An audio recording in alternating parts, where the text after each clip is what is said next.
Hello, everybody, and welcome to today's episode of Live Feature Rant. On my screen right is Adam, who you folks know as our co-host here, because that's what he Hello. does. That's what I And do. I that show love, up and I do that thing. yeah, with the lovely wood paneling and the custom lightsaber. Yes. Yep, Yes. All the usual stuff. yep. I miss wood paneling. And Kodi on screen left, a frequent guest on the show here. Awesome dude, definitely. Do be following him and checking his stuff out in game because Great to be here. yeah. Yeah, check out my videos. I just did a new tutorial video, uh, and it talks about PvP, how to use those magical platforms to actually convert them into a functional doorway for your PvP arenas. So very useful, Nice. and that's YouTube/nanovoxel. Check it out. Nice, fun stuff. Yeah, the arena building stuff has been a lot of fun, and the techniques. One thing I've been wanting to work with, but I'm still not sure exactly how do I want to approach it. If you're looking through glass, you can see through all the other glass a lot easier. So there's ways you can set things up so it's tougher to see unless you're looking through a piece of glass.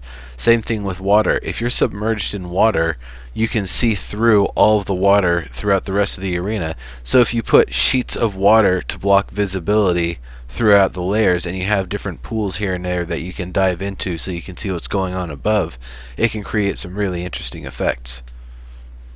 Hmm. But yeah, so we're just gonna start getting right into things here, like we were talking about just a moment ago. I'll just start from the very top, and we'll get to that stuff a Yeah. couple items in. So Not a big update. As of this show, we haven't gotten the update yet. It's coming tomorrow morning, 10 a.m. Pacific. So it's uh, it's not a go big ahead. update, but it's a meaningful one. Well, Well, it's a are lot we of bug getting fixes ropes? and Are we tweaks. getting ropes? We're getting ropes. We're Yep. getting four Ropes, patterns of rope. ropes. We're getting fabric. That's Fabric is huge. huge. We're getting bug Yep. fixes. No more death on teleport. No more issues where your health, armor, and energy don't display when you've got weapons out. So there's a lot of bugs. We'll get to that point. They talk about that a little bit further down. Let's just start from the top here. So yeah, the update's going to be tomorrow. More info on the game tables, and they're going to set it up also so that game table pieces disappear when you're going to take screenshots, which Mm. it's nice, but I'm hoping they'll change that to something that's just toggleable in game rather than the solution being in-game screenshot or print screen from your desktop. Yeah. Uh, I suppose it's a personal preference thing. Yeah. I mean, at I would least say you have the personally, option for now. Yeah. I think a big bug is, you take the in-game screenshot and you can't see players' names, and that's so huge for social media to see all the players' names, Yeah, like when you do the group screenshot. So I hope they Yeah. do change that. yeah, because right now Give it's players the ability to toggle that on and off and stuff like that. Yeah, yeah. because leaving all well, I mean, no, it's all up, all in game all the time anyway already. Because usually stuff over people's heads are one of the things that can really lag out a system when there's a lot of folks around. Turning that off often will fix things for people. But yeah, it's all on in the world right now anyway. So never mind. Yeah, but yeah, Yeah, it would they're be nice to be actually able. removing it, so it'd be nice for them to put that Well, back I would because suspect. it can clutter it up, make it look less pretty. But it's social media. We're trying to connect with people and that Yeah, stuff. you're trying to show off who was there and who's available. Yeah, no, I get that. I suspect the print screen will probably work for that as well. So Yep, that's what. that's Yep, that's what I workaround. do. Yeah, An advanced feature later on that they could figure out, if I'm not mistaken, you can actually tag more than 140 characters worth of people in screenshots on Twitter now. So if there is a way to link up your Twitter name with your character, so that when someone takes a screenshot and has your name, it actually grabs that and puts their name in the message automatically if you want to. I think that'd be an awesome feature. So you can just take a screenshot of a group of people and automatically post all of their names in it. Wow, heck yeah, that would be amazing. yeah, I that would would love be that. nice. Well, it seems very bare bones right now. I'm sure things like that are coming. Oh yeah. I mean, just for now though, I've been really enjoying the screenshot feature with Castles and Crap Shacks now content and creations, which I took a couple really epic screenshots on the last episode, so yeah, Same show, better name. pretty much. There you And go. time's still not quite set in stone because I initially changed the time to be more kind of a lead in to Evercast show, but now they're going to do things 2 hours earlier, so I'm probably going to be adjusting the weekend schedule just a little bit. Gotcha. Yeah. You don't want to. You don't want to be you guys don't want to be crossing paths if you can Right. help avoid it. Yeah. Yeah, I'd rather, like I said, I moved Yeah, the time go initially early. to promote Yeah. the show, so If you're available to do it, I'd say just go earlier. Because I'm certainly looking for something to watch at that time of day, usually on Sunday, anyways. So there you go. Fair and then I enough. can just roll from that into Evercast. ever cross streams with your buddy. Thanks, cereals. Sound advice, my friend. That is advice to live by. Not even at a trough. Anyway, so yes, Dave Georgeson funny sounds. He made a rewind sound Yeah. as soon as they came back up from going down. Is this a segment on the show? Dave Georgeson funny sounds. Yeah, well, if he's gonna do it, then there's that. There was the need a PV bumper penis for comment. We need a bumper for that. Actually, it'd be funny sounds and faces because he always makes the various funny faces, like the one with the I guess surprised face or whatever. Yeah. Kind of classic. So yeah, bug fixes. So they're going to be fixing health armor energy display. Teleport bugs should be fixed. Weird ledge grabs on various weird things should be fixed. Chests being looted by an individual rather than the entire group should be fixed. That was actually stemming from a security related thing fixing the potential for duplicating bugs. Or not, excuse me, duplicating items rather. So in that same code fixing process, they also broke chests, but now it's working. Optimization to reduce memory usage by about 10%, they were saying. So that should be really helpful for when people are really chugging and having a really hard time loading everything. That'll be a nice optimization. So they also talked about ropes, straight, curved, knotted, and wrapped rope props. So we're gonna have a lot to work with, and I'm sure they're And gonna be. and this is something you and various members of the chat room have been asking for months now. So Okay, yay! so Tenma and a Heck bunch yeah. of other people hit up Rosie after one of the panels, and they were like, come on, we need ropes, we need chains, we need fabric, and the response she gave, because she's the art director, but she isn't necessarily on the artist working on the stuff and the producer implementing the stuff. So she thought the stuff was in, and she had asked, "You don't have those things yet?" So.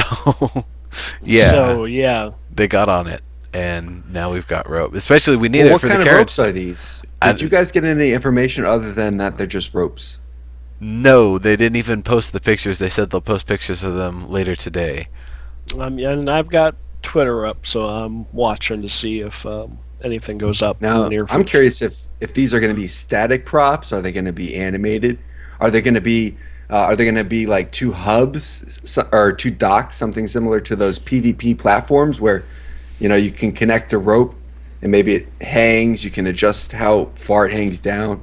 I mean, obviously No. just speculation, but it would seem like something that's dynamic and more usable than a prop. That would be nice, Would be but a lot better. no, I think it's just a combination of the straight rope, the curved rope, the knotted rope, and the wrapped rope, and you get those Yeah. four and get to replace all of your thatch. Just gotta pop them in. Yeah. Yeah, because everybody was Uh, using thatch everywhere. No more of that. What's up, Adam? Fabric as well. Yep. I'm not really clear. Like, is it just going to be like the pillows? Like, here's some spindles of fabric. No, it's coming in as a decoration. material, a building material that we can use with voxels. Oh. Because we've been needing that for a while too. No more of those. Wow. Yeah, we've needed that for a while. Wow. I thought it was like a dumb prop. I Nope. was like, well, whatever. Nope. No, it's a material and it's coming in multiple colors. How's it pronounced? Is it mauve? Is it mauve? Yeah, mauve. Oh, the color. Yes. I Yeah. have no idea. Yeah. That's Well, that is pretty goddamn cool. That's a game changer in a lot of ways for Yeah. folks. I'm pretty Well, we'll sure see they how said it's a realistic material. the textures are. That's what Yeah. I, if it's on par with the bricks and stuff, I could care less because the stucco is going to look just like the cloth material on my current settings. So if it's a real nice high quality, where you can see the threads and everything, then I would be very happy. Yeah, because I can imagine people, sculpting sails out of those things. Hell yeah. Yep. And things like that. So I mean curtains and the sails that are currently Yeah. being sculpted. yeah, exactly. I mean, that's exactly what you're going to be doing with it. I'm going to presume it's going to be a voxel based kind of thing. So I don't know. We'll see. I wish they were able to. Wish they had shown that off. I would have liked to have seen that, but they look like they were flying light today, so I guess we can forgive them that. But that's going to be real interesting to see what people do with that. I have to admit, when glass came in, I was a little disappointed. I'm not quite able to do what I Glass wanted props or to glass do. voxels? Glass voxels. What were you looking to do? I don't know. We'll get into it another time. But Okie dokie. so,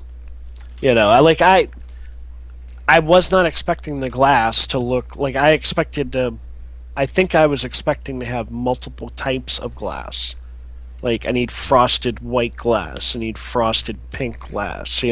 I wasn't expecting Coke bottle, and that's Well, they've I haven't toned it looked down at the since then. texture.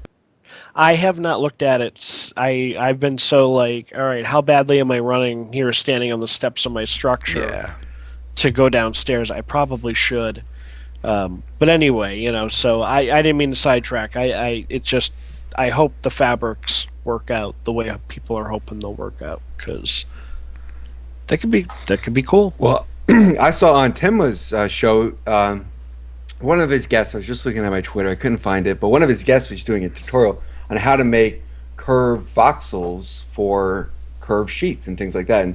And she was showing how to make it at basically any angle, and she did this amazing care intent, which just it looks so realistic, so much like cloth already, that I'm just absolutely convinced that when she gets I'm convinced that they gave her these materials to put on her tent, because it's just like once she gets the right materials for this tent, it's going to be like ready to ship. Really high quality stuff. And that was on Temma's show, where she went through the whole tutorial, had the whole board, show you how to do it. Really useful stuff. Nice. Everyone's kind of the lags catching up, and they're just talking. Yeah, multiple types of glass soon. Trademark. Yep. But I like the new glass. I mean, the Coke bottle, I have to go everyone's look at it. complaining, and the new stuff, it's nice. It's crystal clear. You do get that weird effect, which is kind of cool. Which is a little bit overboard, to be honest. I haven't really tested it at different thicknesses, but it's definitely nice. Well, yeah, Mountain Man saying he was. I think stained glass will be coming in game as well later as well. I think that's what I was expecting to be able to do, was to have a plethora of color choices in glass, and then be able to build something out of glass, and that, you know what I mean, like on a voxel by voxel basis, kind of do an 8-bit map, with the color clear, and you could do stuff with lighting it from behind and things like that. It was But Berkstar. Sorry to cut you off. It's Yeah. Berkstar. I wanted to give her credit because that was Gotcha. really amazing. Worth checking out. Birch Star. Berkstar, like I said. Birch Star. Quick question while that we're counts. talking about things before we dive in deeper to like the show today and what from last week, and we talk PvP. I was trying to play around with a teleporter at 6 frames a second, putting one down on the floor and then getting one up higher up on my crafting outpost. I had 2 in my inventory, and when I right-clicked to put it down, it seemed to bring both of them out next to each other. Is this normal? Yep. Yeah. So you have the 2 teleporters that connect to each other, and they're connected. They always need to be connected, so you have a place to go when you go through a teleporter, and then you just shift them around to connect to each other. Yeah. Okay, so when you put them down, they're going to be. Then I should be able to grab it like a prop and move it Then up you and just around. grab the hubs. Yeah. Now you can't move the actual platform; that's going to move on its own. But you can grab the hubs and you put those where you want them to end up. Gotcha. Okay. So All there's right. there's actually three pieces in total. There's the magical platform which you can't move, and then there's the two docks or two hubs that you can move, and then that's where the magical platform is going to end up going No, to. no, I'm talking I'm sorry, I meant the The teleport. teleporter, yeah, Teleport. yeah, it does put down two pieces. Sometimes it's kind of hard to grab the handle to be able to select it and move it because it's like in one of the corners rather than the entire piece. But yeah, it does put both Okay. of them down when you do. So So it puts both of them down, and then I can And grab just the move the other one one. I want to move and move it to where I need it. yeah, well, you can grab both of them and move them to where you need them. Gotcha. You All can right. Nope. rotate All right. them. You can Also scale scale them. them. Yep. Yeah, they're awesome. Yeah, and Awesome. I think if you touch them from any angle, so if you have one that someone has to jump into or they get launched into, it'll work the same. Actually, Gotcha. I'm not sure if you can get launched into. That's a good thing to try to test out at some point. Again, I play Landmark 2 hours every single day, combat daily, noon to 2 Pacific time. So if you're looking for gameplay, that's definitely a show to look out for. But there's a lot of people playing Landmark right now. It's awesome. Yeah. So Yeah. Yeah. but yeah, this And what's is everybody playing? What's everybody playing? what Landmark other than Landmark. Yeah. In Landmark, what's everybody been doing this week? Oh yeah, This is called the segue. This I've is been called. I'm throwing you a segue. Come on. I've been building. Ah, And I've been doing PvP, and I've been doing Yep. PvP, and I've And been more PvP. winning stuff And in then tournaments and just we learning. heard you like PvP, dog. So we put some PvP in your PvP, so you can PvP while you PvP. Yeah, not enough PvP though. a little bit, and we're good to go. Yeah, I've been having a blast with the PvP. I've been doing tournaments. I went to Daddy-O's tournament last night. I got fourth place, which I was happy with. There was like 16 people in the ladder, so and they had it all on this challenge website where you could see who wins, and it goes to the bracket, and then at the very end, uh, Giovanni from Visionary Gaming, he won. He got first place, and then Daddy-O had those flingers, and he went back and forth on his celebrity death match, and Gio had to shoot him, or that was the original plan. Gio had to shoot him, and then he would get the loot. But there's like lag issues, so they ended up fighting. But anyways, he got a $20 loot card, so that's pretty sick. Like 16 people, one versus one, $20 loot card, and I think he's going to be doing it next week, and that's Tuesday 9 p.m. Pacific. So Yeah. that was a super fun time. So Yeah, it looked like working on- everybody. That the other popular one this weekend seemed to be Thunderdome. Yeah, Thunderdome is a very popular arena. I've seen a lot of people in Sog's Colony Arena, but not all the time. There's a lot of arenas. Daddy-O's got the Aztec Arena that had a lot of people. Yep, Felgon has an arena, and that Felgon's SOE Dev Arena is what the developers have been using to test the game. So that's kind of Oh. worth checking out too. Nice. So you might, if you go over there, you might see a developer. So check it And out. where is that located? I couldn't tell you, but you Just can just search Felgon to search find that. And then Felgon. also, Yeah. Oh, yeah. Uh, Good point. Yep. there's a couple of really great PvP. Fugazi has a Dark Elf versus Human PvP map, which is a lot of fun. Worth checking out. Really just completely built out, completely the awesome build, and it's like thought out. The timers the spawn points are the same distance to the capture points from each side, and that kind of balancing stuff. So that's really important. Excellent. Yeah, I finished more or less the first floor and put active points down for the arena I've been building during Combat Daily, and I'm pretty much going to work on it until it's finished. It's going to be kind of an interesting map. Some amount of using the mover props to get around, some amount of having to manually get around from point A to point B. High visibility. There's hardly any solid surfaces except places that I need to be really, really solid and that nobody can break through very quickly.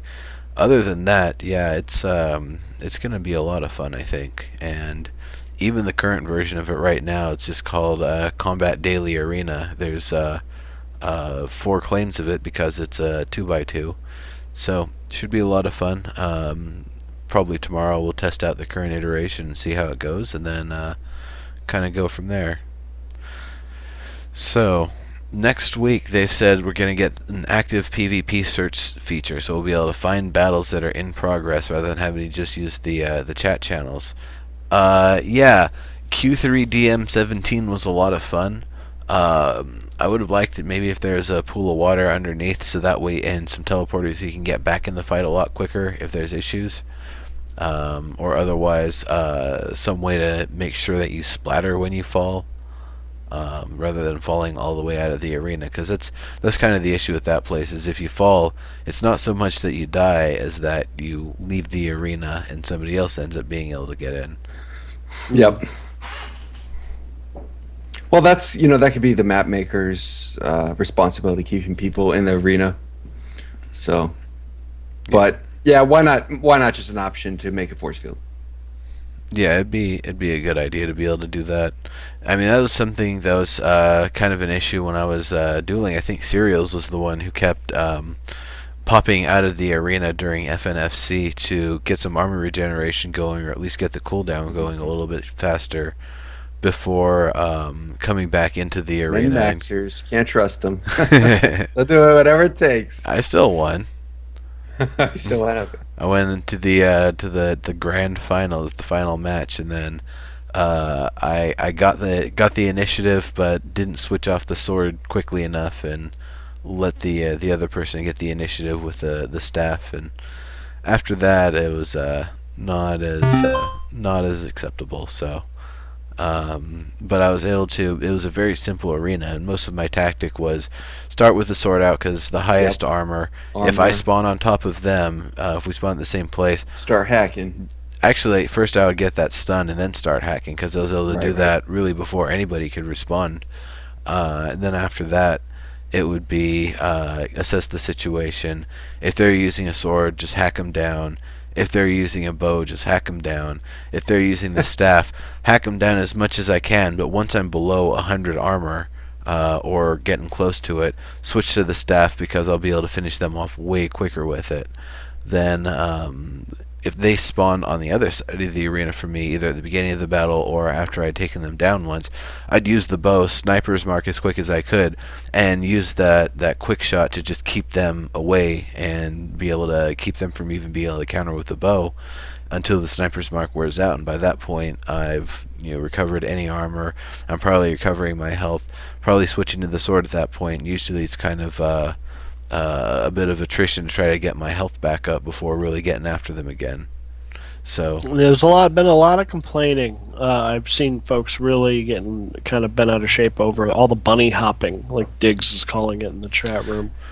Well, it's a different situation. If you don't have any of the jump enhancement items, you can't really. You can avoid stuff by jumping, and you kind of have to. But it definitely you can't leave that bubble. And that's what the main thing is, that bubble from the staff.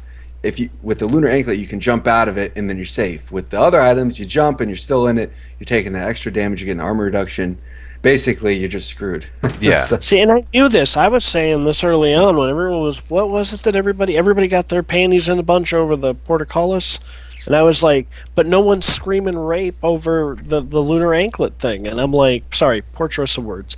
But no one's freaking out over the lunar anklet thing because that'll be a game breaker when you don't have that at launch. And lo and behold, yeah, see, there's a bit of an inequality out there. Now, granted, they have gone way out of their way to give players a bunch of options to acquire one. If you missed it when they were first around. So. Well, even with that said, I specifically asked during the live show tonight or asked Terry if we're going to have, or if map makers are going to have the option to have heroic movement reduction, removing those that heroic movement, and also I asked if we're going to have those weapon type reduction as well, because if you've played the melee weapon class, you can charge with it, and that gives you, it's actually a pretty substantial charge. So it can move in any direction about, maybe 20 meters or so. So something like that would completely break a jumping map because you could just use a sword, get to the next level, boom, boom, boom. So they said they definitely want to reduce heroic movement. They want to give the map editor the option to reduce that. And then they said as far as weapon types, they were thinking about putting them into different class groups. You know, maybe Categories. Yeah. categories, maybe Yeah. like no ranged weapons on this map, only melee. Oh yeah, you make it so this is a melee only map. You know, this is swords only map. You know. And that Oh would be yeah. fun. I would like swords over the Oh yeah. wands. And it would definitely even the odds, and people would be able to seek out the kind of game types they would like to play. You know, I mean, it just kind of sounds like Quake, Unreal, Call of Duty. Everyone's a bunny hopper. In every one of these games that involves killing the other guy in mass quantity, jumping and accelerated movements are always the thing that everyone gravitates towards. And there's, if it's going to be in the game, people will utilize it. It's definitely And something that they're going to have to, you know. speaking of bunny hopping particularly, they didn't really talk about giving the map makers the ability to limit movement speed or jump or gravity for that matter. And I would love to see both of those things being modifiable, editable, maybe using those large areas that are editable. That I forget what they're called. Basically, they're using them for smoke and things like that. Mm-hmm. But ultimately, I think being able to slow down your characters on a map, increase that gravity, bring it down to more like dungeon crawler feel would be a really huge improvement for map makers, or give them a lot more flexibility. Yeah. No. Yeah. Definitely. Definitely. I don't know. I don't know if they would ever do that because could possibly break their combat system. I don't know. Yeah, and Diggs is clarifying. He's with the regular bunny hopping is fine. It's the enhanced bunny hopping that's the Yeah, issue. I it's think. definitely when you've got someone dead to rights and all they need to do is jump, and where you were looking Off at your them, screen. they're already gone, and you already have to start That's the trying to problem. track them. So yeah, there's definitely that does need to be worked out. So there's some other stuff coming. Next week they wanna, or not the next week rather, but when they get it in, the next game type is going to be capture the flag. So that's going to be a lot of fun. I'm hoping there's going to be a lot of different Yep. options and features and functionality, and possibly having an optional flag as a one-shot kill weapon versus flag as something that you just carry and you can use you're still using your normal arsenal, making you glow, making it be something that other players can see. Maybe slow you down. Yeah, a lot of features like that. I really hope that they push it pretty far with that, but initially it'll probably be pretty feature limited, and we'll have to suggest exactly what we want to have them add to it. They were talking about spectator mode, and it sounds like that'll potentially be a toggleable sort of thing.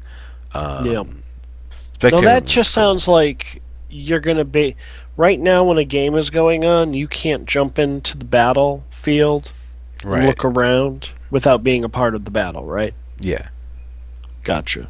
So this would allow people to basically do that, like jump into the arena and get a better You would just look be a at what's- ghost. They wouldn't see Yeah. you. You're just a camera floating around, apparently. Okay, so that's what I'm wondering. Are they going to do it like Team Fortress, where it's just you're a You disembodied wouldn't camera? interfere with it, right? You couldn't block Gotcha. someone. Yeah, yeah. Something No, like that. which is cool. Yeah, and that'd be great for the sort of the streaming possibilities, and really turning. If they would, they got to make that a robust system, and then the game stands a chance of this becoming some sort of esport type of thing. You know what I mean? You give people those camera tools, and that would be fantastic. yeah. That'd really open that up. Camera tools and functionality is something I'd been asking for going back to January, going back to the Year of EverQuest event. So that's definitely something I really want to have, because I also want to be able to make platformers and stuff with Landmark. If you remember, way back in Alpha, they talked about Twitch integration into Landmark, and they were going to do it with Twitter, and then I guess I got scrapped or something. But some other games are doing Twitch integration, like Company of Heroes, the game I was talking about in the pre-show.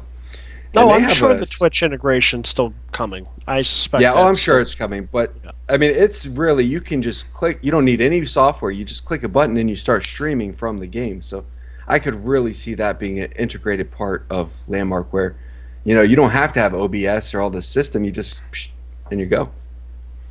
So, Diggs is making a if really it'll be good popular, I point. don't know. Diggs makes a very good point about this type of genre of game that we know, especially what we know next is going to be. He's saying current combat is too fast for RPG combat. There is an expectation. This was something I saw in the forums this week. Somebody kind of complaining that the game isn't tab targeting like a traditional MMO. Um, I'd complain if it was. Is the game very? I mean, it's very first-person shooter right now I'll in a tell lot of you, ways. I mean, it's more third-person shooter really, but like the aim mechanic is very, very, very similar to just doing a first-person shooter. there's two things I would do to make it a little bit more acceptable. Actually, three things I would say to make it a little more acceptable to traditional RPG players. For one, changing the speed that combat occurs at, the rates of damage that everybody Cooldown does. should be increased The cooldown substantially. Well, not so much that necessarily the cooldowns being increased, so much as the amount of time it actually takes to get through people relative to the equipment that you're using and they're using should be, I think, a lot longer. It should be a lot more tactical. But at the same time, movement speed should be slowed down a bit so people can't just run away from each other real quickly. And so that way it's a little bit easier to make your hits count rather than hoping that the shots actually make it there. And then the third thing, and this is something that they absolutely have to do, is change it so when you're firing, the projectile comes out exactly at where you're aiming at the end of the charge. Right now, if I'm pointed this way when I start the charge and I'm pointed that way when I end the charge, the shot will come out somewhere around here. You have to overshoot. You have big to time. overshoot, and it's terrible. It doesn't. It absolutely not Makes only the makes bow impossible to use. it makes the bow really, really hard. It puts it at a disadvantage. It even makes the staff really hard to use. The ability to use that shotgun ability while you're on the move, the shots are always going behind your target every single time, and it's Well, almost that's why impossible. you're supposed to lead your target. Yeah, no, you lead the target, and where your crosshair's at and where the shots are supposed to go and where they end up is way back over here, where You have to double lead. You have to shoot it. You have to guess where it's Okay. going to be and then shoot it there and hope. That's the only Hope and effective way pray to to the use. PvP gods that your shot That's lands. that's probably optimization, honestly. Yeah. That kind of thing. Yeah. well, I don't know No, if it's absolutely. optimization or if it's that's kind of their compensation for latency, is that they already predict where the shot's gonna go before the animation's finished, so that way it's synchronous on both people's clients. But if you end up doing it that way, then unfortunately accuracy just goes away, and the speed that combat's going right now, you just wouldn't be able to pull it off. If they wanted to do an optimization like that, they would definitely have to slow down combat significantly. I don't know. Like I said, I haven't really, because of the computer situation, I haven't been able to participate in the combat end of things. I've only been able to watch, and it looks very fast paced, but I can't speak to how it feels. That's going to have to be you and Kodi specifically. Yeah, it's definitely. I mean, there's three major weapons: the sword, you got the staff, you got the bow, and the sword is my favorite. If I could only have one weapon, it'd be the sword because you get the increased armor, you can close distances with it, and you get the armor regeneration when you charge. Not to mention the arc on it is actually pretty wide. You can just swing Yeah. and just get lucky and start hitting people. So staff is my second choice. You got the slow AoE effect, and it does the most damage of any weapon. Bow, least favorite. It's good if they're coming straight at you. If you get a stun on them or the target shot, and then you run, if you actually move towards them and keep firing quickly, you're going to reduce that gap between you, so the projectile distance is going to hit them quicker. So they're going to continue to get stunned. So it can be effective, like aggressively. Isn't the bow really meant for like snipers, though? Really, or in I would theory? see it. There's no real like long range in this game. There's like medium range, close range, and then melee range. And the sniper is probably, you're going to get that red reticle hit at a mid range, and then you want to move closer and closer, keep hitting them, keep stunning them. That seems to be what works for it. Like Diggs is saying, and it's interesting. I agree with you, Diggs. I think you and I might be of similar ages. He found that moving from turn-based to first-person speed, there's a generation gap. Yeah, definitely. There, I mean, I see this. I saw this with Star Citizen recently in the dog fighting module. All the old school gamers from the '90s want to be able to invert their mouse look and their. This is how I play. It has never in the history of ever in a game been a problem, and they didn't have it in the settings. And You there were use people a like, inverse mouse. yeah, well, there were Interesting. people who talked about like having to do X, Y, and Z, but that's a basic option that should be in there. But there was a whole cry from these younger gamers who were like, "WTF, noob? What the hell? Inverted flight? What? Blah." It's like these people grew, and it's because they grew up using flight sticks, not Wait, hold on. gamepads. Let's clarify. You Yeah. want up to be I pitch up I or pull up to be? I pull back and I pitch up. Okay. So inverted mouse. Yeah. Yeah. So exactly, that's how I play all my MMOs. The whole 9 yards. It's always when I pull back on because when I first again get ready, folks, get your drinks ready. When I started playing Star Wars Galaxies, I was not used to playing an MMO, and I had to remind myself that the W, A, S, and D keys were my feet, and the mouse was my head.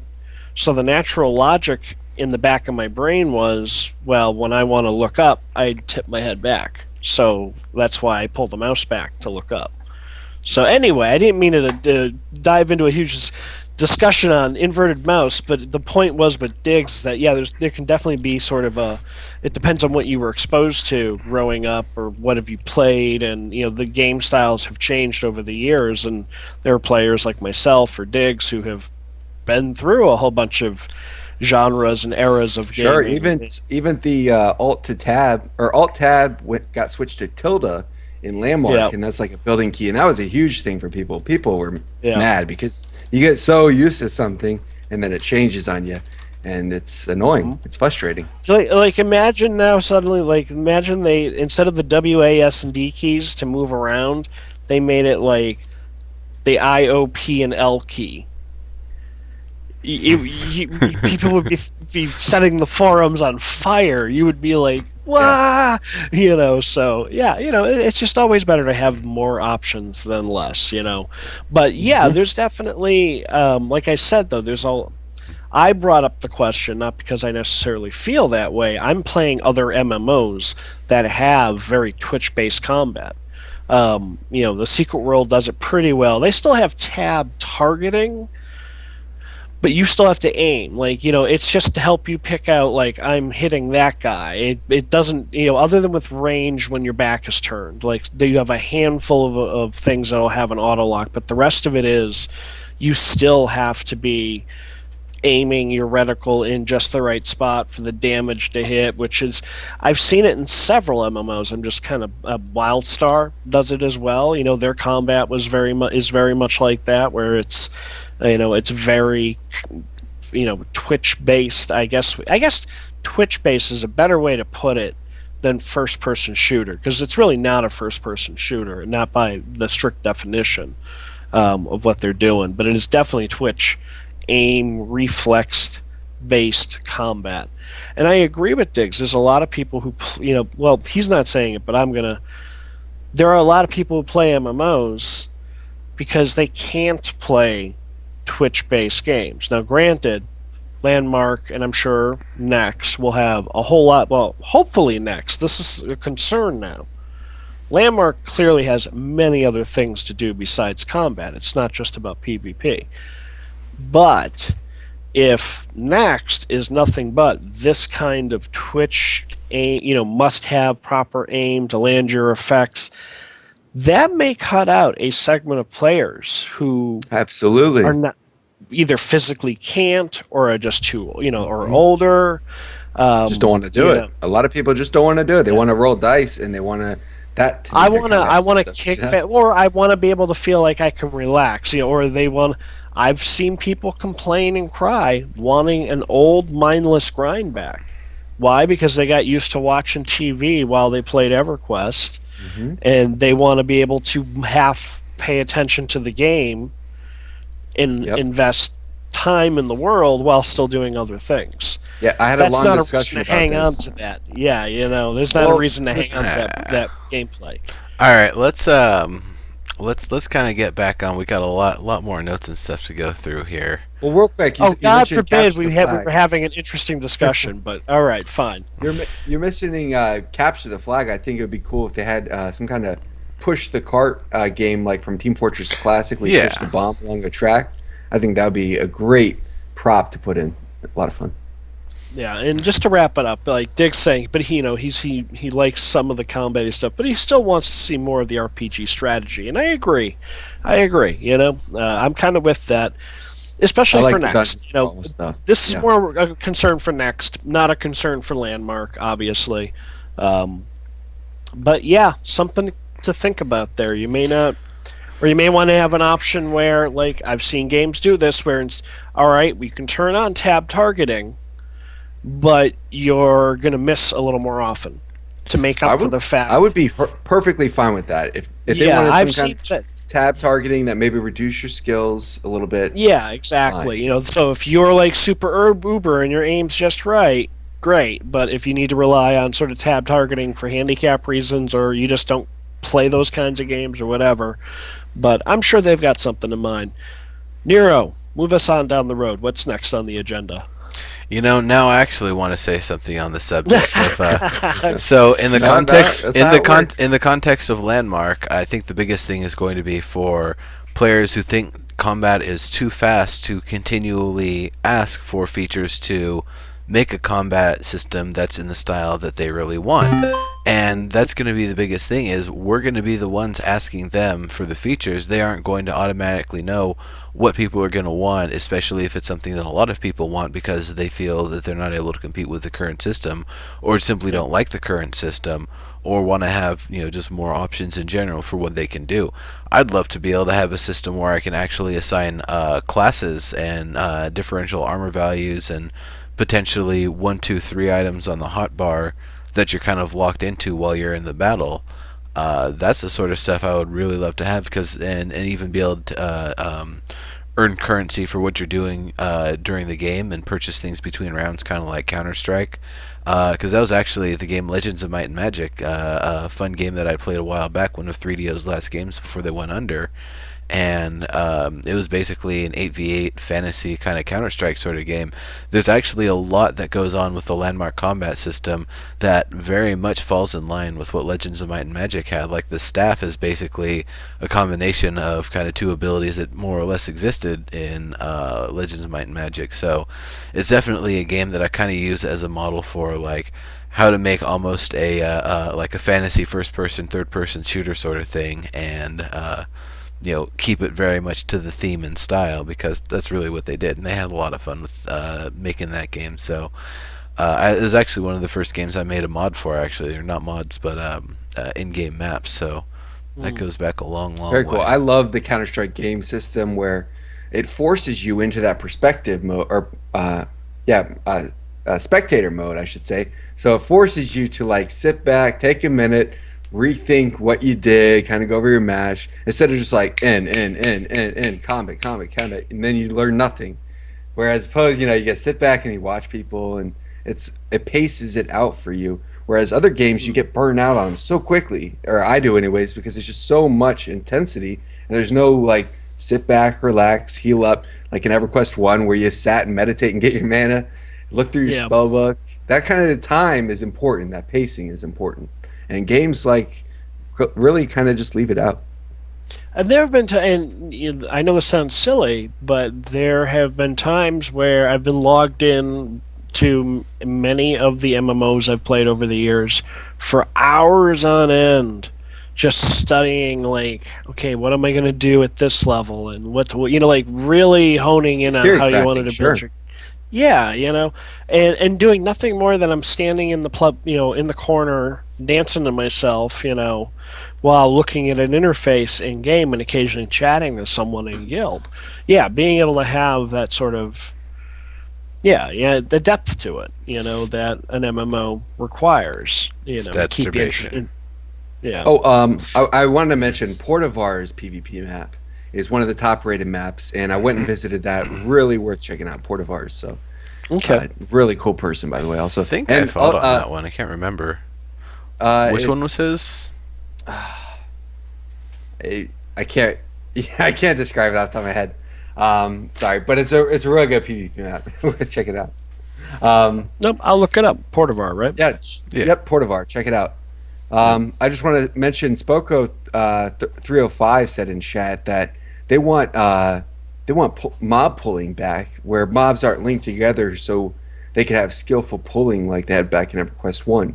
So that was really an awesome thing, where like a really good ranger or a good warrior with a bow could go out. Everyone sits in one area.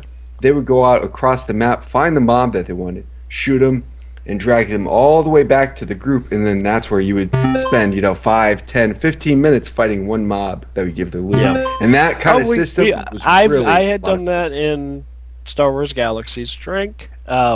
More than oh yeah, they're pulling and it was a major element for a long, long time for a lot of things. Trust me. Yeah, so it definitely. wasn't just the original EverQuest. Not so epic now. Well, I think for EverQuest it was that they once they aggroed you across the continent, Until no matter yeah, what. until you zoned, they were on you. So yeah, Yeah. that was it. So And if you whereas pulled too nowadays much, you were gonna wipe your whole crew. I you're mean, or you pulling had a to whole zone with you. Yeah, I mean that was a major thing. Like you would be yelling "train, train." yeah. Like that was wording that look out, everyone run. So I do miss some of those amateur hour shenanigans I think from that time to time. That's for sure. what's so important about that is you have the different play styles of people in that group type. You have the people that are Yep. sitting there, hanging out, socializing, and then you got the guy that wants to run out there, do all the work, get that skill shot, bring in the mob. So you have all these different personalities working together, and it kind of just made it really nice and cohesive, and it just worked out. So I hope they bring that back, the pulling. Well, I don't know how it'll work in Landmark because I know things will eventually break off if they just don't feel it's worth the effort to chase you, or if they have a home area of their own that they want to stick by. So, and then the same with EverQuest Next. It might be the sort of thing that, yeah, they chase you to a point, then they break, but they start kind of forming a crew, and then, the next time they find you or someone else out there. That would trap for you. Exactly. Or whatever. Exactly. So that's definitely the sort of thing that's possible. So going back through the list here, we talked about spectator mode.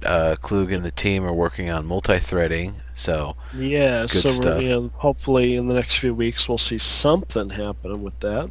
That'll be a huge improvement for almost everybody.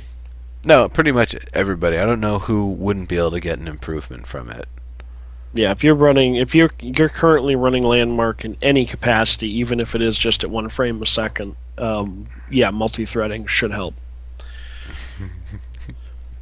Terry Michaels mentioned that just to get back to it, as far as finding multiplayer games, he said, message me directly if you have any ideas of ways to make it easier to find these multiplayer arenas. So I think he's like actively looking for suggestions for that. So I mean, what did he say? He said they were going to make it in the map view so you can see it there. To Yeah, find like you'll be multiplayer able in the arenas. world when you're looking at the map view of the world, you're going to be able to see just by glancing at it. It'll be a flag type that'll be like, But oh, I there's think there's games still going like on there. they need some kind of queue system, like a global queue or something, or maybe I was thinking maybe a whitelist system where certain PvP maps can be whitelisted by the devs and then put into this map rotation system, and then get Yeah. uploaded, downloaded, that kind of thing. Well, they talked But about the map remember, rotation thing. they want people moving through the world to discover people's builds. I don't think they want to encourage the insta, I'm going to do whatever I want and then stand here and wait for the queue to pop. Because we all know how that goes, and we know what happens If there. it's if it's within one island on one server, I could see that being a sort of thing that you're not jumping from server to server and island to island using the arena queue system. And I think it's also something that when you stop fighting in the arenas and you decide you're done, it brings you back to where you initially queued up Yeah. at, rather than bringing you to that arena. If you leave that Yeah. arena and the 10 seconds times you out, once again it just slingshots you back to where you queued up from. So that way it's not abusable as a teleportation system. Right. And once again, because it's on the same island, it's not going to be nearly as much impact as if you were actually trying to switch islands or servers, because I noticed that breaks things a lot. And that's something else Yeah. I'm sure they're working on. I disagree about the moving through the world part because right now it's just not very feasible to walk through the world. Your Legendary does it on his show, content creations, where he'll just teleport to the best builds instead of walking because it's faster. It loads better, and honestly, those big vistas, the scenery, in my opinion, looks great, but the distortion of the voxels just doesn't really pop like it should Yeah. yet. They're working on So- that. I'm really looking forward to when they get that kind of mesh recordings of builds, so that way you can see them better from a distance. And Meshification confirmed. Did you hear Dave G say that? That's Yeah, he was- incredible. yeah. Well, was he talking about for the showing builds in the distance, or was he talking about the stuff where you can knock chunks off of things and have a piece turn into a mesh and fly off? Well, I would imagine it could be applicable for both, but yeah, basically converting whatever voxels you have into a mesh object so it can move. That would be. I mean, he said it's coming, and that's already been demonstrated in the voxel farm engine. So, Yep. really awesome stuff. Because you could essentially craft a boat out of voxels, turn it into mesh, then you could have a boat that could move around the world smoothly like a prop. Yep. There you go. So, something that I didn't know that they talked about, F to revive. I didn't know you could revive Yeah. other people. Because they forgot to put it in the interface. Because the interface is already taken up with the if F to interact button. That, they couldn't fit the F to revive on the screen at the same time. I wanted like a res effect or something. Give me like that white light, that comes out of Yeah. the corpse. Something like that, yeah. But I'm glad they at least had the res in there. That was kind of cool. Yep. So they've talked about heroic movement, energy usage balances in and out of combat. So that'll be nice. Yeah, they made it clear that this is just early iteration. We're gonna balance. Don't freak out just yet, because the question came up: are you going to add potions and things like that to help regen, energy usage? And he seemed to not want to say, yeah, we'll add potions. He seemed to want to say, we want to balance it so it does what it, is supposed to do without you feeling like it's out of whack and needing a Right. potion. Right. Yeah. I just say get rid of the energy outside of combat. Give us infinite grapples. At least for Yeah, right now. I'm Well, not, It's yeah, really hard to I do. don't see any good reason why they should be limiting movement and grappling outside of combat in the free world while you're building and whatnot. There's no good reason to limit that. just to have us ready, so that way when they put mobs in the PvP. world, well, not even world PvP. I think I can't remember if it was That's this a month great- or next that's a great month point. when the static they're not static mobs. Some of them are kind Yeah, of that's static a good positions, point. but Force you to have to engage if you can't be just staying treetop to treetop. Boom, boom, Exactly. boom, boom. Yeah, that's a good point. and We the got you know the wisp, we got the the scorpions, we got the chomper, we got a bunch of new yeah, mobs. scorpion bush, the chomper, the there's 3 different types of wisp. The fiery fungi, which is the mushroom that grows and explodes, and then the necrozoa, which was the weird, freaky, like, hey, Ghost don't forget specter. sci-fi and horror genre kind of creature. Yep. Yep. It's kind of weird. They describe that it looks different from every angle that you look at it, so that's pretty cool. We'll definitely see them at some point. I'm sure I've seen them in one of the videos at some point. They said they had one, but it's not something that's easily recognizable, I guess, so kind of easy to miss. But yeah, those all the creatures when they come in we'll be forced to deal with them, and our energy consumption in and out of combat will actually be a really big deal. Um, so yeah, I could I could definitely see those mobs only being in caves because they said they wanted to make the surface pretty player friendly and pretty safe. So, I mean, that's just speculation, but honestly, I don't think we're going to see much, combat happening on the surface with those kind of mobs. I You bet know, we will. it'll probably be tier based too. You know what I mean? Like whatever's going to be in tier one will either be easy to deal with, but the deeper down you go into the caves, that's when things will get really freaky. And it'll probably be the same thing for tiered islands. I know that eventually these things are changing, but right now we have different tiers of islands. What if, tier 5, where all the good mats are, and you've been playing for a while, has mobs on the surface you got to deal with. We're not But going in to So tier have. that's gonna 1, we don't. change. Yeah, no, that's That's going to gonna go change. away. Yeah. I don't know if that's going away before or after mobs come in the tiered islands, but hope it comes before. Yeah, I hope it comes before as well. Yeah, swords do mitigate falling damage if you use the secondary. Well, actually, if you use the secondary and you don't use the primary attack afterward, you just don't take any falling damage whatsoever. But yeah, if you have the sword out and you fall by accident, you're still gonna have the extra armor to help save you for sure. Absolutely right, Diggs. And actually, that's a lot of stuff I think in my combat daily notes, which we'll eventually get to here. One of the many notes, because I've been taking notes with Combat Daily Show, and there has been a lot, especially because it's a new system. And, of course, it's most talk about it when it first gets introduced. So, or at least initially, there's a lot to talk about. I'm sure there's gonna be a way more to talk about a year from now, but yeah.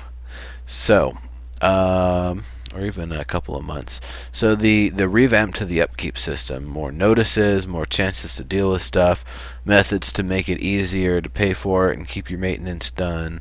Yep. And if your claim, and this is, I'm not sure exactly when this is coming in, but they also wanted to be able to, if you go back to where your claim used to be and that spot has not been claimed by another player, you can just deposit all of the stuff that you used to have there in the world one for one, possibly even your chest contents, but that one is still unconfirmed. Dave is hopeful. It sounded like, yeah, chest content. That's what he said. But and apparently it sounded like a one click type operation deal. Just bring all your stuff's back. You don't Pretty have to worry about it. much. Think And so. I'm hoping that if your spot is taken, you can maybe change servers and do it on the same island, but probably not. Well, it'd be a suggestion to give them definitely, or otherwise that if that person then removes their claim, that you still have kind of the data for the position where your claim was at and how to place it all down. So if somebody claims it and they are kind enough to remove it, that you don't then lose the privilege to be able to put it back one for one and save yourself all that time and effort. Yeah. So, PAX streams. Did any of you guys, anybody in chat, anybody at all watch the landmark PAX streams? Because I was pretty damn busy. I didn't get a chance to. Who did I watch? I think I watched Tobes do her stream. I don't think I watched any of the other ones, unfortunately. I wasn't paying. I mean, again, everybody's all the streamers and all the people I follow and that follow me and that are online. Everyone's very engaged in PvP. I don't need to jump on the pack stream to watch them show off what everyone is already showing off. You know what I mean? There wasn't a whole lot of new at PAX, other than hey, it's going well here and people are responding really nicely to PvP. That I mean, I'm sure there were tidbits of information out there, but I did not catch them. I came to the table like, oh my god. I jokingly said, and Dave made a joke or answered the question that dual wielding was an eventuality in the game. And I tweeted it out, and then he tweeted at me, "Oh man, they're going to kill me for saying that." I definitely in next, not sure about landmark, and I just replied, "You can't add I a wouldn't mind two gunslinger of to those landmark." staffs. right? You can't add a gunslinger outfit to Without two Landmark pistols. without dual wielding pistols. Hello. So I mean, Well, that if could he be needs one. to make an argument for it, there it is. You may not be able to dual wield everything, but I could definitely see like a dual wield pistols or revolvers and stuff like that. So, but other than that, I didn't see anything new other than hey, everyone's responding for the most part to PvP. Yeah. Well, I watched Skylartron stream with Omid, and that was pretty interesting. They went around to a couple arenas, and that was fun. And I would say that, well, Omid said one thing, which I was like, what? He said that Jeff Butler was practicing with the bow and getting headshots on people left and right. I didn't know there was headshots in the game. I don't believe Uh, there are. I'm pretty sure Mead's just talking out his ass because he okay, hasn't gotten a okay, chance to PvP much yet. okay, okay. I don't know. I'll bet you the last time Omid actually logged into the game and played was 3 months Well, ago. he was next to Skylartron, so that kind of counts. But yeah, he wasn't touching the mouse, so yeah, he wasn't Yeah. in the game. All right. But yeah, no, I mean, unless you know something I don't, I don't think there was any major reveals at PAX. It was kind of old news at that point, because PAX isn't really about new announcements or new. PAX really is about just being front facing to the player base and accessible to the player base. At least that's what the good game developers are doing. That's because PAX is very much about that. It's not about and don't get me wrong, the AAA titles and the big developers always have some big ostentatious thing set up somewhere, but it's usually just marketing for something that people already know about or is already out. It's not usually about the big secrets or the big tidbits of info being revealed. A lot of times it's about getting hands-on gameplay. When the Old Republic first time I got to play it and any like touch it and look at it in any meaningful way was at PAX East a few years back, and I I stood in remember Pat line. that. I stood in line for 4 or 5 hours just to play one flashpoint for 30 minutes. So yeah, That's a hell of a wait. I What do was you mean? hyped about that game. I was on that hype train for SOTOR. I think like a lot of people, they were Oh like, yeah. "Oh, 300 million, EA's making it, BioWare. This is going to be the epic new thing." And what a dud that was. What a dud. Absolute Yeah, it fail. it wasn't a complete dud. There's a lot of things I've said it before on the show a few times. I think there's a lot of things they did right, and there's definitely a lot of things they did wrong. Um, and it was unfortunately too much World of Warcraft, not enough Star Wars Galaxies. It Mhm. was just it's very much missing. It's got all the bells and whistles, and it has, I think, the most awesome leveling experience in any game ever.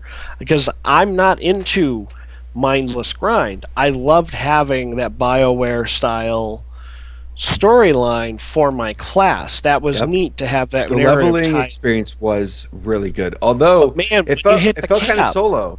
Felt kind of solo to me, that well, the leveling class experience. stuff was meant to be solo. You had to go out of your way to engage in the flashpoints. You had to go out of your way to engage in the group stuff. So I hear you on that. The class stuff, you were meant to be able to level your class solo without it ever being a group thing. Hmm. But those flashpoints, the really like the first one that you get at level 10 on both sides, those are the ones that are really good. Those are the ones that I was like, I did them dozens and dozens of times because it was just so funny to see how people reacted to the different Yeah. choices and to see what the choices would be. And it was a bit like playing D&D, and I really enjoyed those. But the ones that were missing the heavy narrative, the ones that were missing any real meaningful choice other than do we go right or left, those were kind of lame. But yeah, once you hit cap, I didn't care for Endgame. It was way too much World of Warcraft for me, and I got burnt out really, really, quick. And it's too bad because they haven't moved. I think we talked about this last time we were Yeah. on X. So Just where they've moved the game, how they've handled free to play, how they handle adding new items to the game. Very disappointed. I still check in from time to time, but like I saw their housing and I'm like, again, spoiled by the housing I've been exposed to in games over the years. So yeah, whatever. We're anyway. they definitely had one of the worst Twitch ads I had ever seen, and they ran it for Oh, so so long. annoying. It was so bad. The So frame rate was loud, so loud. horrible. And Bad frame I rate. think that's what happened is that all of the whatever ad agency or whatever they do for the videos, it was probably that the music was too high res and it required them to lower the frame rate of the video to compensate for it because John Williams volume. wouldn't allow his music to be compromised. So, yeah. or I guess the committee that manages the music of John Williams for Star Wars stuff. So, anyway, let's Yeah. bring it Get out of here, back Star to Wars. Landmark. Yep. Okay, one last comment on it. Panteraguk says SWG had the best crafting system. Take a drink. Yeah, there's a game called Edge of Space, a 2D procedural sandbox sort of game. A lot of fun. The closest I've seen any game come to something similar to that crafting system, and it's still in the works, but it's gotten really good, and it's going to get a hell of a lot better here coming pretty soon. So I'm really, really excited for that. Now, getting back to Landmark, there's a new workshop show. This is actually getting into EverQuest Next for a moment. The new workshop show time, it is 11 p.m. Pacific time on Thursdays, which is Thursday. Tomorrow. yeah, right in the middle of when I'm already doing stuff, so I don't even get a chance to see it until later.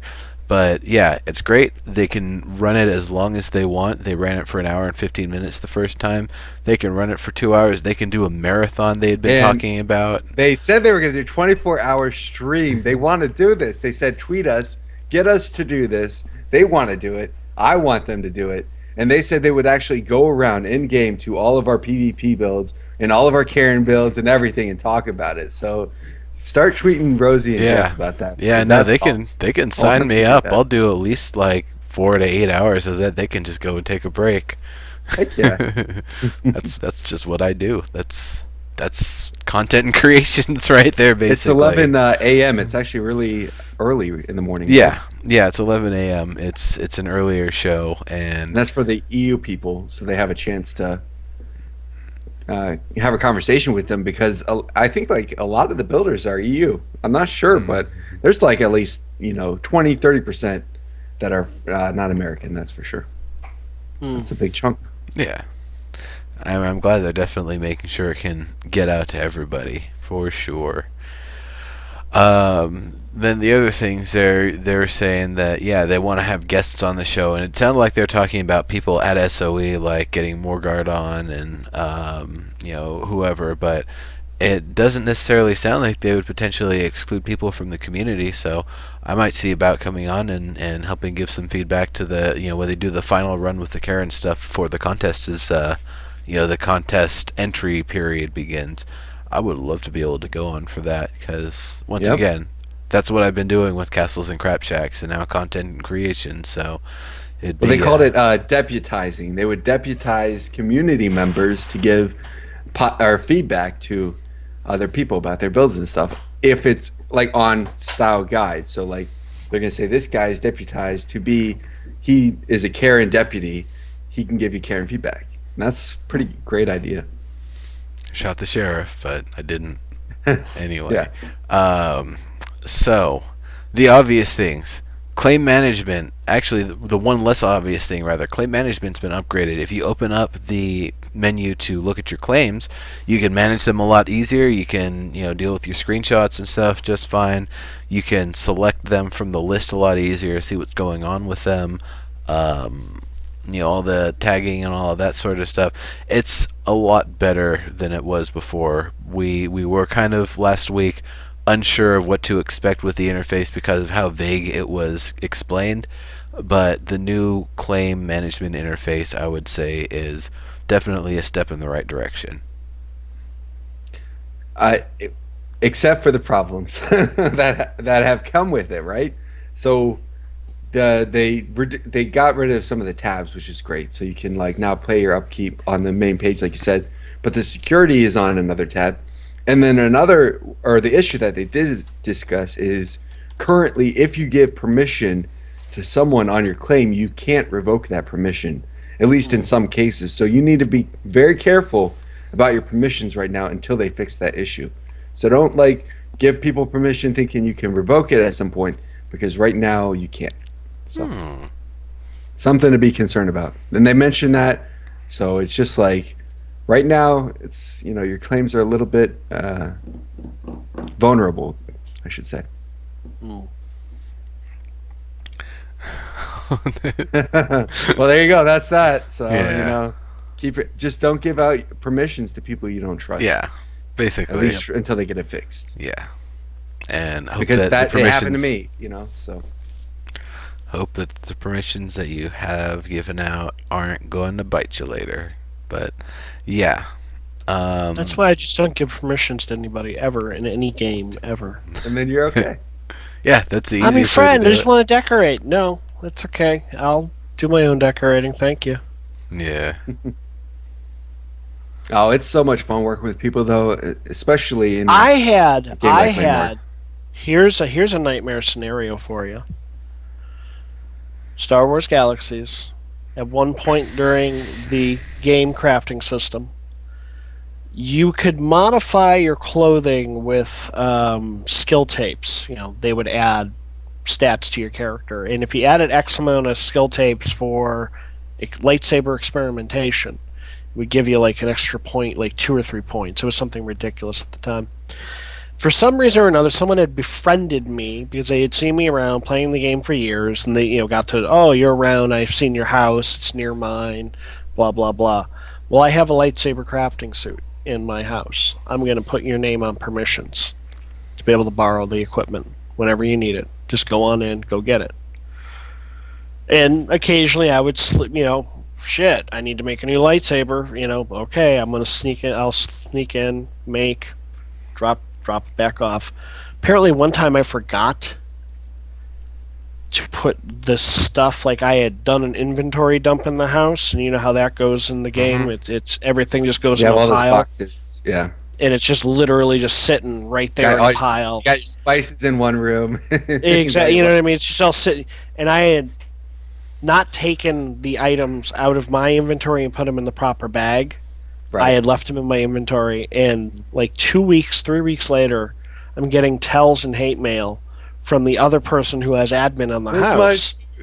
Where's that someone has stolen our lightsaber crafting suit? It's worth, and it was worth a lot of money. Like to put this thing together on the server was a lot of money, and I'm totally doing it on purpose, Tenma. So get over it. It would cost a ton of money. This goes back very, very singularly to permissions. I did not. It was like, oh, I used it like 3 weeks ago. I put it back. It was there. Completely like, I have no idea where it is. I put it back. And they're like, no, there are empty bags there. So like 2 days later, I'm like up and down, sending an email like, I apologize. Yes, please get customer service involved. It's not a problem. Whatever. And they're like, well, we're taking everybody off the list. 2 days later, I'm going through the house, moving things around, and I find the suit sitting there in a pile at the bottom of the stuff. And I had to go back and be like, I'm so sorry. This was sitting here, blah, blah, blah, blah, blah. And I felt awful.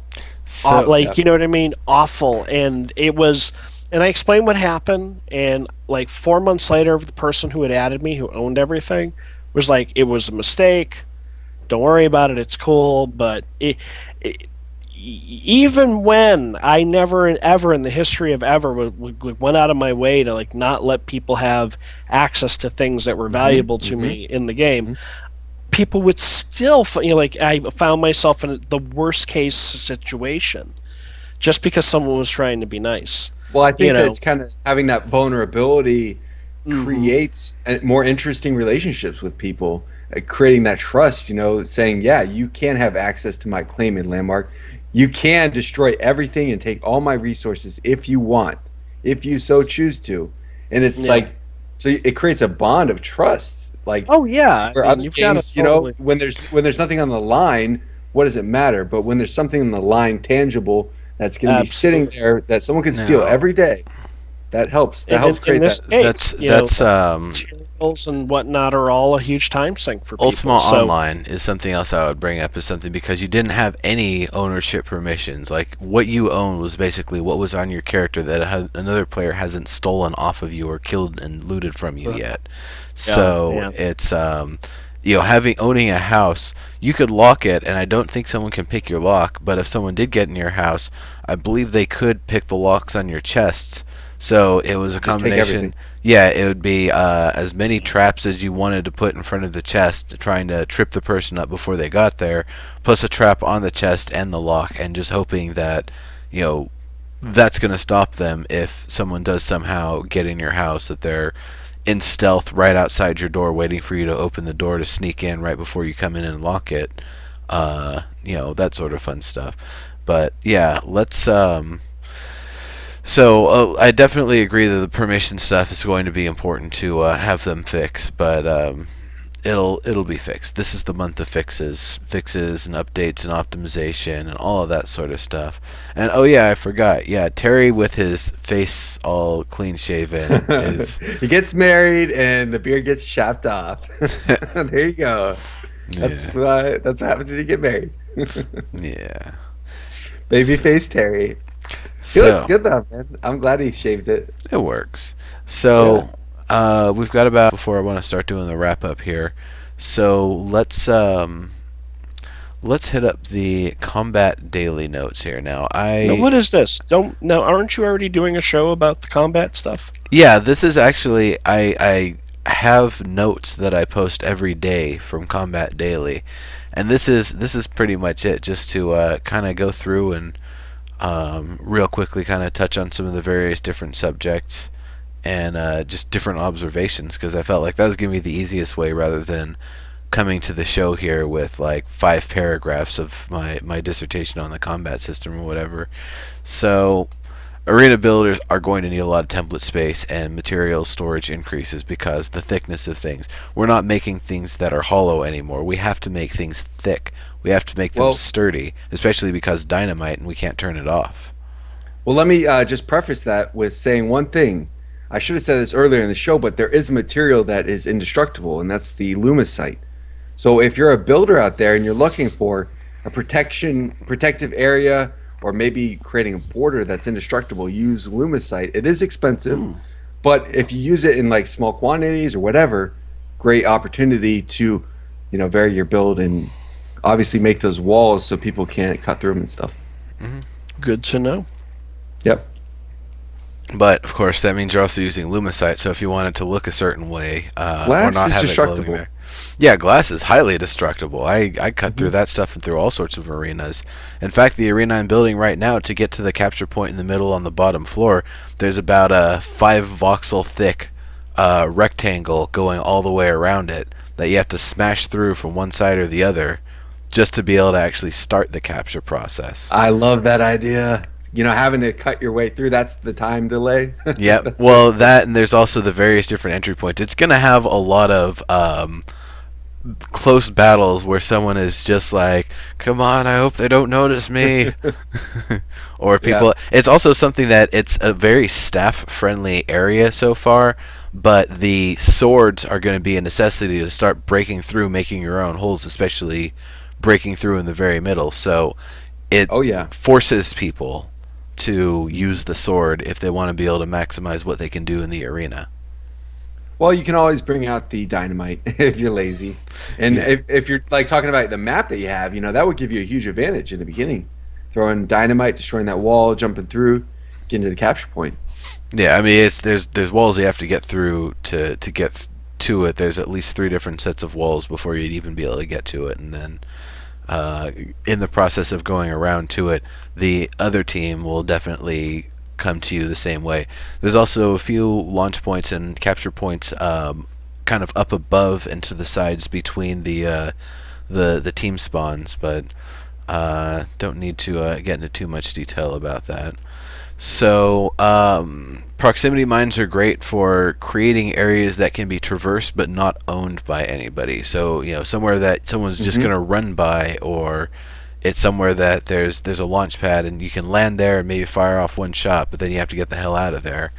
That's something I'm really liking, and I've seen people make death pits, like a spike trap that's already hard to jump out of because you have a hard time kind of settling there, but then there's a bunch of landmines and they just keep popping you and keep making it hard for you to get out, and they regenerate and explode again, and then you're dead. So it's possible to make functional pits of death that way. Um, I talked about this earlier, changing combat to only release the attack at the either the moment that you press the button and fire the attack, like with the sword, left click, or otherwise for everything that's on the right click to only release at the exact moment that the cast time is completed, and not to an earlier point in wherever you might have been looking and aiming. So that's something that they definitely need to fix to make everything more functional. It's even like the charge with the stat or the sword rather is kind of weird like that, because if you're in motion trying to track somebody and charge at them, you might end up going way short or way past where they actually, or usually what happens is I kind of do this weird like S shape sort of thing that I just I don't really like that as much. So that's definitely stuff that needs to be worked out. And it's pretty much everything except the sword left mouse button that has a minimal cast time to it. So that feels a little bit weird. Having left mouse button and right mouse button indicators on or near the reticle would be great, because right now the only way I know that my cooldown is up for my right click is if I actually look down, and I don't want to look down for that. I'd rather it just be another little ring around my crosshair in the middle, my reticle. So that would be a really nice feature. And different colors to represent which one's the left click and which one's the right click, especially if they start adding items that have a really long delay on both the left and the right click, or even have different features or phases to them. Like if you've got a ball and chain, the first left click to just start revving up and start swinging it over your head, and then the second one to start actually swinging it out and recovering it. So I see what you mean. I don't know if that would really fit into their combat system. The revving up, but I like that charge idea. Well, it would be the sort of thing that if you haven't revved up, you have a different right click that's just a I don't know, just trying to smack him with the butt of it or something, or maybe it's a kung fu kick or something. Who knows? They can do a lot of different things with that. But something that you're more creating space rather than trying to actually deal damage, and then you're trying to kind of create that space and then start revving up and start smacking them by the time they're going to be getting close again.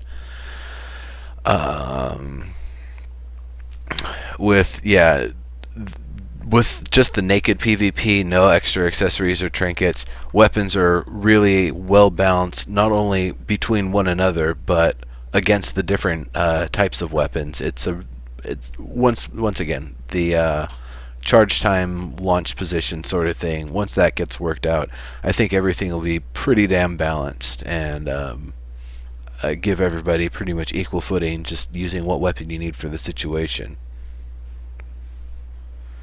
I noticed the gravity bubble will cause angled launchers to fail, so it's kind of weird. I haven't seen that. Really? Q3 DM17 has a lot of issues with that. If I put a bubble up before somebody hits the angled launchers, it will just stop them. The launcher fires, but they keep standing there and does nothing.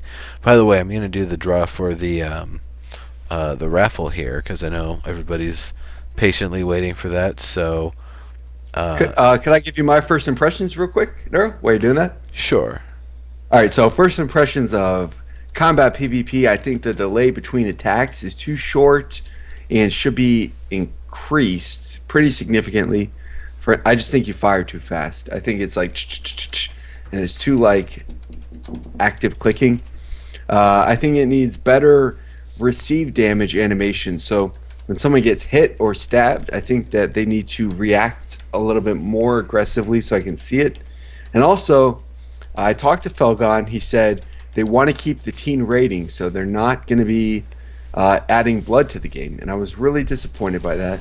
And I had a huge conversation about it with some of the Colossus Guild members, and ultimately, I feel like it's like taken away from me as a game designer to not allow blood, especially for like tracking people. And there's multiple purposes. Like if you hit someone, it should splatter against the wall, and then you get a big red indicator that looks good that says that you hit them.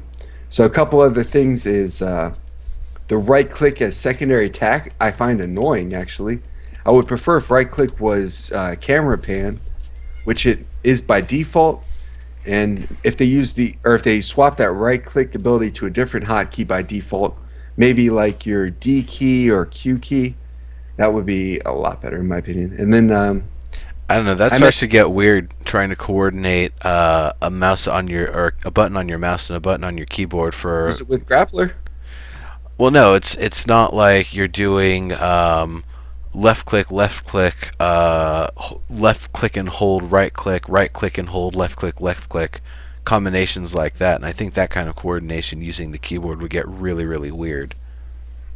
But it's your own personal preference. I'm not going to tell you how to play. No, I hear what you're saying for sure. I just don't. I like having the right click to look around. That feels natural. Kind of what we were talking about before, Adam. It's what I'm used to, especially as building. I've been building for 7-8 months in Landmark. To not have right click to look around is a little bit awkward for me. But also there's a humming sound on teleporters, which I find very annoying, and I hope they remove that. If you leave the claim, you're kicked out of the match after 10 seconds. I would like there to be a teleport back to a respawn option. So if you do get knocked out of a claim where you can't get out, that would allow you to just get back to a respawn, get into the action.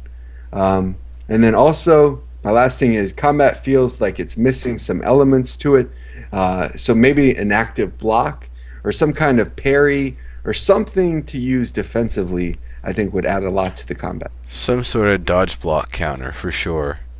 We definitely don't have enough of that, and it's the sort of thing where I know a lot of staff users would get really frustrated if every time they're trying to cast that bubble, somebody's got their shield up and they take half damage or whatever, because that's one of their major abilities, and it's really easy to predict when somebody's going to use it. So being able to defend against it shouldn't be too difficult if they give us that sort of a feature.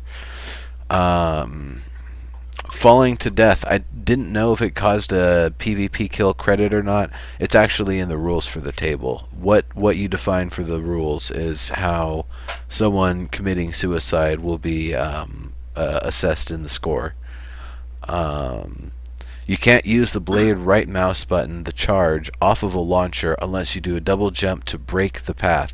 Otherwise, you're just going to charge along the path of the launcher and not going to be able. This is specifically with, I think, the one that takes you to a designated location rather than just freely launching you. But it might work the same way with both of them. Then it'd be nice to be able to access the mouse cursor when we have a weapon or an item out, because I hate having to put my sword away to queue up for something and then quickly switch to my sword, so that way. No, escape will cancel my weapon being out. Right. You want your weapon and your cursor out at the same time. Yeah. For what reason? So that way, when I queue up to join combat and it immediately puts me in an arena, I've already got my sword out rather than having to equip whatever item and be down on my armor the moment I join. That was something on my list I missed. When you respawn, I wouldn't mind if there was 2-second invis or 2-second invulnerability or something, just to prevent that spawn camming stuff. Yeah, for sure. And something that's clearly represented, like your character's textures are all black or something until you've actually entered the battle. So people know, yes, there's someone that's about to spawn. No, I can't attack them yet. And when that breaks, you would have full health, armor, and energy relative to that moment, not relative to the moment that you spawned or switched to an item or whatever. Yeah, you need to acclimate your surroundings and know what's going on. Yeah. Alright. Plenty more on the list here. We've got plenty enough time to get through it here. We need... that was I just talked about. Armor still regenerates when combatants are outside the arena with a countdown timer, and it also cools, helps their armor regeneration kick back up. I think that should be paused the moment you're outside the arena. I think your health and armor, and possibly even, maybe not energy, but definitely your health and armor regeneration should be put on pause until you return. If you return within 10 seconds, I mean, health, you're not going to regenerate that much in 10 seconds. But armor, that's definitely enough for it to go from not regenerating and being where it's at to starting to kick back up and get to full really quickly. And armor does get to full really quickly if it's uninterrupted. Yeah, armor, it goes up like Halo. It's just straight up. If you're out of combat, it's going up. And I kind of wish there was a little bit more of a delay on it because it is kind of frustrating. But it's about at the 10 same seconds, time, I feel like. well, if you charge with a sword, it like zooms straight up. It If you charge You with get the that sword, regen. you get 100, but then it stops. And then you don't I get think any. you Say get again. regen. Say that Okay. again. You broke up there. If you charge with the sword, it only gives you 100 points, and you're saying that you think it kicks the regen in, but no, I've seen it. I've definitely tried that. I've gotten hit immediately, charged immediately to start trying to regenerate my armor, and it just stops at 100. Then it stays there for a little bit before it finally starts going up again. But what you can Okay. do with that is right click with the sword, get your armor up to 100, and then switch to the staff because you only have 100 armor with the staff anyway. Yeah. It's just your Then you default get full. armor. Yeah, then you Right. have full, and then you're at your basically your maximum deadliness capacity with the So staff. so that's weapon toggling at its like best. Right Yeah, there. that's definitely the weapon switching stuff is very, very important. Mhm. Two messenger signets. I don't know how long we're going to be able to do this, but you move super fast with it. It's really easy to outrun people, to catch people, chase them down. Using a blade with two messenger signet, the only real counter is having the super high jump stuff, because otherwise there's no escaping that person other than, I guess, having two messenger signets of your own. And then Right. it's just a chase, and you might also be Mhm. able to, you or them might win simply because the amount of time it takes to load all of the voxels going from one end of the arena to the other in a big old chase might cause one of you to start chugging for a moment. That's Uh, very possible. Shoutcasting is a lot of fun, but it's kind of tough, especially right now. We don't have an indicator for when people switch weapons, so I don't know if somebody just got hit with something really hard and they're 10% armor because of that, or because they switched from their staff to their sword and they're trying to regenerate more armor, or any other sort of weapon swapping versus if they potentially just got hit sort of stuff. So that's probably the one thing for shoutcasting that I would really like to have as a feature. Just being able to know when In the somebody. spectator mode, maybe some more advanced information, statistics, that kind of thing. Yeah, yeah. I would like to see that for sure. Yeah. And and I see them adding all that kind of stuff in there. They were talking about it pretty specifically, having that social, the shoutcasting and the competitive aspect. So I'm excited for that. If it's possible, because right now with the frames per second, and I mean there still are some issues. They haven't implemented multi-threading, so right now I wouldn't say it's competitive. Because people do lag, people skip across the map. Like you're talking about, you aim in front of somebody and it's still behind them, like by a mile. So Yeah. Yeah. once they get that in, though, then I think we're going to see competitive. Hopefully. Yep. Yep. And So they were talking about waves, waves of enemy mobs, using that as a game mode, tower defenses. So there's Yep. so much. Dota style there's gonna be MOBAs. to do. I've already Dota seen Dota style MOBA arenas. Yep. Yep. Yeah. Absolutely. Very exciting. Yes, we are all excited for multi-threading big mics. Yeah. So I think it's about time to start wrapping up here. So I want to give everybody plenty of time to talk about everything they're up to. For me, just look down on the schedule there. That's all the shows that I do, except I don't have my weekends quite listed because that's still being adjusted, but that should be going up here pretty soon. But yeah, other than Yeah. that, I am Legendary Neurotoxin. This is live feature rant, and these two awesome people have been on. Well, of course, Adam's been. he's co-host, but Kodi's been on quite a few times here, and Yep. definitely someone that you're going to see quite a bit. So Kodi, why don't you kind of talk about what you're up to, what you're going to be doing in game, what you're going to be looking at doing for the next week or so, where to Sure. find you, and all of that fun stuff. Absolutely. And let me just say first off, Nero, you're awesome. Like you're one of the most consistent people I know. You're here like day in, day out doing Landmark, Yep. doing all your different shows. And for me, Thank you for saying consistency- that, Kodi, because he is on. Yeah. I see lots of great streamers. They get a lot of credit from SOE, but they ain't playing the effing game right now. Other than when they're put on camera on Twitch to play the game for 40 Yep. minutes. So I agree with you. I love that Nero is not only talking the talk, but walking the walk, Absolutely. Appreciate So that. Neuro, you really, just keep it up, man, because I think you're gonna, it's gonna work out for you. Because I know you're an indie game developer. You've made a couple games. You've done a lot of stuff already, but getting into Landmark, that's a whole new ball of wax for all of us. But anyways, what I've been doing in Landmark is I've been working on Dust 2 map. So that's from Counter-Strike, DE Dust 2. So if anyone is familiar with that, search it in game Landmark DE Dust 2. And it's an exact replica to scale. Me and some of the other Colossus members have been building it. And if you want to come work on it, by all means, come on over, talk to me, and I'll get you set up with permissions. And if you're a huge Counter-Strike fan, it's going to be the CSGO, or it is the CSGO version. And I have a bunch of reference pictures, all that kind of stuff, so you can get up with me and message me in-game KODI. You can follow me on Twitter at Nanovox, so you can check out my YouTube, where every week I put up a instructional video on Landmark, how to build something. It's called Kodi's Tips. And last week I did a video on how to use the magical platform. That's the one that goes, back and forth. And I showed a video on how to make it into a door that goes like this, that you can actually block people's paths with in a PvP scenario, and you can put it on a timer. So very useful if you're trying to make creative game modes and that kind of stuff. Very So nice. that's it. Awesome stuff. Very cool. Very nice. And of course, you mentioned your YouTube, right? Yep, YouTube at Nanovoxel. Check that out. So that's once every week. And then I'm also Twitch streaming. And I'm doing tons of giveaways for that stuff. So I'm working on the Dwarven Colossus.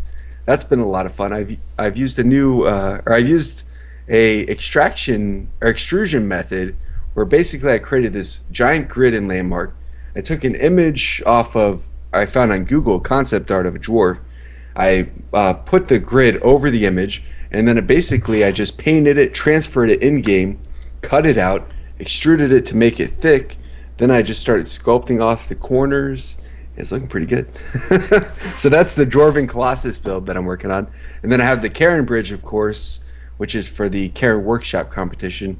And I'm going to build a Karen train eventually for the top of that. So Ooh, that should be pretty fun. I don't even know how that would work. I didn't know Karens were into that sort of thing. Well, they are now.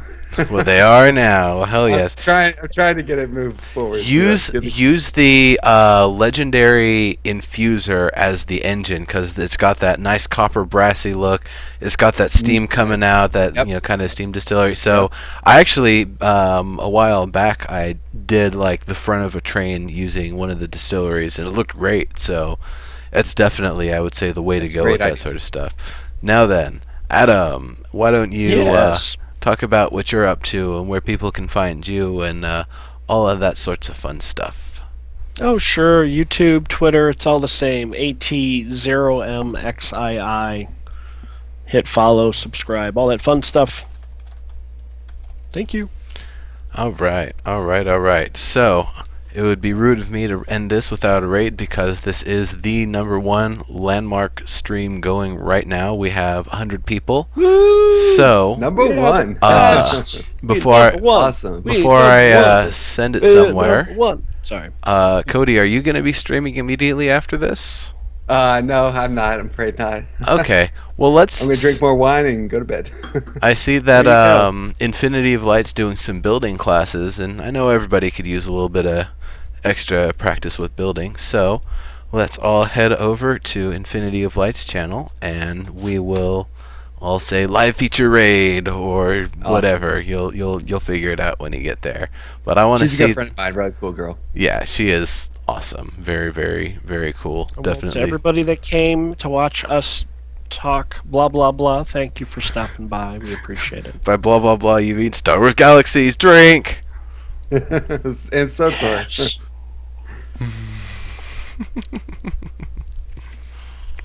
But yeah, seriously, that's it for the show, everybody. Thank you all for coming, and we will see you later. Bye bye.